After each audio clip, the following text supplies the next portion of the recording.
Bonjour, nous vous présentons aujourd'hui le téléphone, le Smart Easy.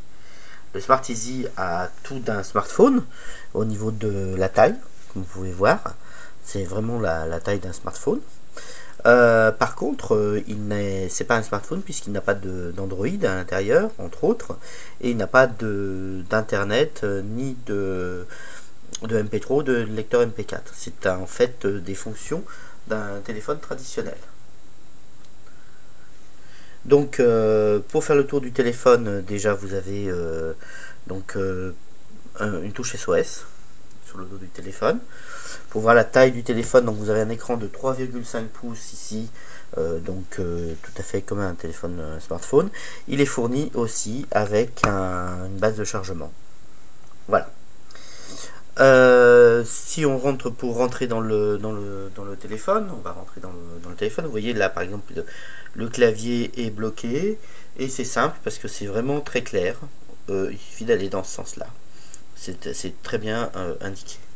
Voilà. Donc ici on a une interface qui est très pratique, qui est donc une interface propre au téléphone, totalement tactile. Par exemple donc des accès directs là partout à toutes les fonctions principales du téléphone. Alors, par exemple, là, on va voir, là, vous avez les photos contacts. Voilà, nous avons mis par exemple 4 photos contacts. Donc, vous pouvez appeler directement. Voilà, il faut le paramétrer pour mettre les photos.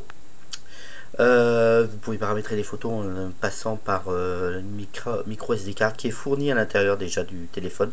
Il y a une carte micro SD de 512 mégas déjà dans le téléphone. Ici, vous avez le clavier. Vous voyez donc très gros, puisque vous voyez par rapport à un très gros clavier. Je reviens en arrière.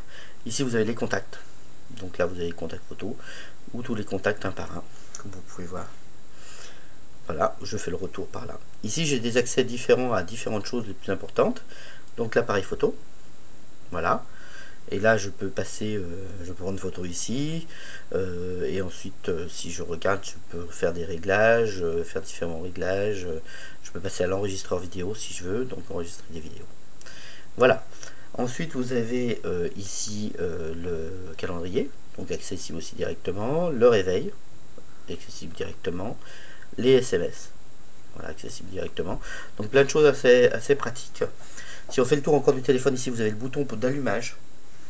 Ici, vous avez une petite lampe. Voilà. Si vous voyez, hop, voilà. Que je rappuie pour l'éteindre. Le plus et le moins pour augmenter le son, descendre le son à certains endroits. Enfin, quand vous êtes sur la page d'accueil, vous pouvez atteindre le menu par là. Le menu est simple puisque vous avez tout sur l'écran. Les 6 éléments, il n'y a pas d'autres éléments. Voilà. Donc contact, appel, donc les historiques des appels, messages, multimédia. Dans multimédia, vous avez le caméscope et le lecteur de photos. Dans l'organisateur, vous avez réveil, tâches, calculatrice, calendrier, chronomètre. Je vais vous montrer le chronomètre par exemple. Que vous n'avez pas vu, la calculatrice que vous n'avez pas vu. Voilà. Le gestionnaire de fichiers. Donc assez classique. Donc je reviens en arrière. Et enfin dans les réglages, je vais vous montrer donc profil utilisateur. Vous avez le SOS, les réglages du SOS. Donc le profil utilisateur. Dans le profil utilisateur, je vais vous montrer un peu les sonneries.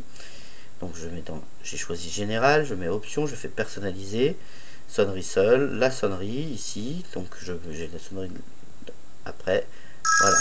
Alors là, vous les entendez pas très fortes parce que c'est juste pour les choisir, et après vous pouvez aller dans le volume, voilà. Il est mesuré à 83 décibels.